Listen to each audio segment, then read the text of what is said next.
All right, I need you to just picture this. A trio of urban explorers. Alex, a YouTuber in search of a viral story. Sarah, the sharp-witted skeptic. And Liam, the tech wizard.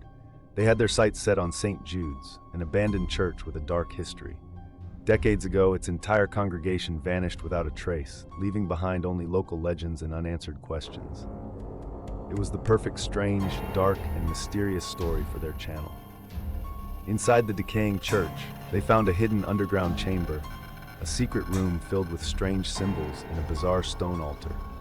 As they filmed, their adrenaline pumping, they found an old, leather-bound journal that belonged to the church's leader. The journal spoke of a sacred relic and a powerful curse the cult had created.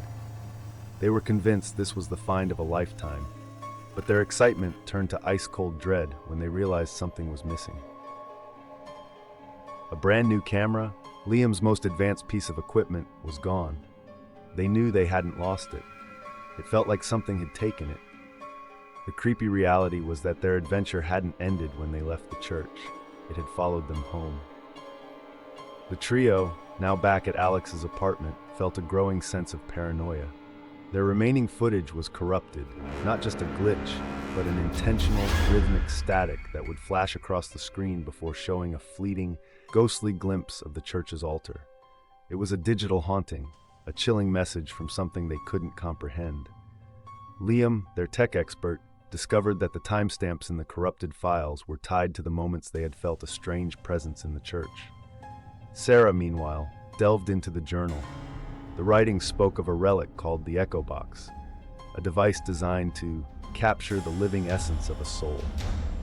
The cult believed it was a path to immortality, but the journal hinted at something far more sinister. Sarah's blood ran cold when she realized the missing camera wasn't just lost, it was the Echo Box itself. She then found a long-dead internet forum, a collection of posts from other urban explorers who had visited the church years ago. They all reported the same terrifying experiences: glitching equipment, strange noises, and a feeling of being watched just before they vanished from the online world.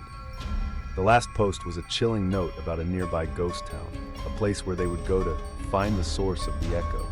The trio knew they had to follow that lead. Following the directions from the old forum, the trio found themselves in a remote, forgotten ghost town. An unnatural fog hung in the air, and the trees were brittle and dead. The silence was absolute, but they felt a pressure, a deep, unshakable dread that seeped into their minds. They had a feeling that this was not a normal ghost town. Soon the curse began to manifest physically. Alex felt an intense headache, Sarah experienced waves of nausea, but it was Liam who suffered the most. He began hearing whispers, and his hands trembled uncontrollably.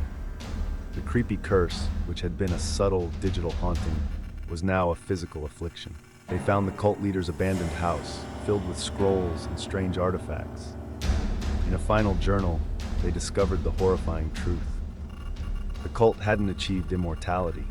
They had performed a mass suicide ritual, transferring their souls into the Echo Box. The relic wasn't a path to eternal life. It was a prison for their tormented souls, which were now feeding on Liam's life force through the last device he'd touched. As they made this terrible discovery, Liam collapsed, his body racked with a seizure. Dark, bizarre bruises appeared on his skin, mirroring the cult's symbols. The true story of the abandoned church was finally revealed, and it was a horror story playing out in real time. With Liam in a catatonic state, Alex and Sarah knew they were running out of time. They were in a desperate race against the curse that was slowly draining the life from their friend. They scoured the cult leader's journals, frantically searching for a solution. They learned that the cult's ritual was flawed. The souls weren't transferred, but trapped, their essence corrupted and hungry. The only way to break the curse was not to destroy the box, but to perform a specific counter-ritual. But the ritual was complex. It required the cooperation of all three of them: a physical connection, a shared prayer, and a specific incantation to return the echo to the void. With Liam unconscious and fading fast, the task seemed impossible. The strange, dark, and mysterious ritual that had begun decades ago now hinged on their ability to perform a counter-ritual, even as the darkness consumed them from the inside out. They had to decide: risk their own souls to save their friend, or abandon him and escape with their lives. Alex and Sarah, with their last remaining strength, began the counter-ritual. They held Liam's hands, their shared connection forming a barrier against the ghostly whispers that screamed from the walls. The air filled with psychic pain and the cold of the grave. They chanted the final words of the incantation, their voices trembling with fear but full of determination. In one last desperate struggle, Liam's frail voice whispered a plea for them to hold on, and a powerful burst of light erupted from their hands. The screams died down, the ghostly apparitions vanished. The dark bruises on Liam's body faded, and his eyes opened, clear and alive once more. They had won. They had broken the creepy curse, and their friend was saved. But the victory came with a haunting realization. The curse was not destroyed. It was a digital echo, and it had been copied into all the devices they had used. The journal was gone, but the ghost town's secrets now lived in their memories, their dreams, and their phones.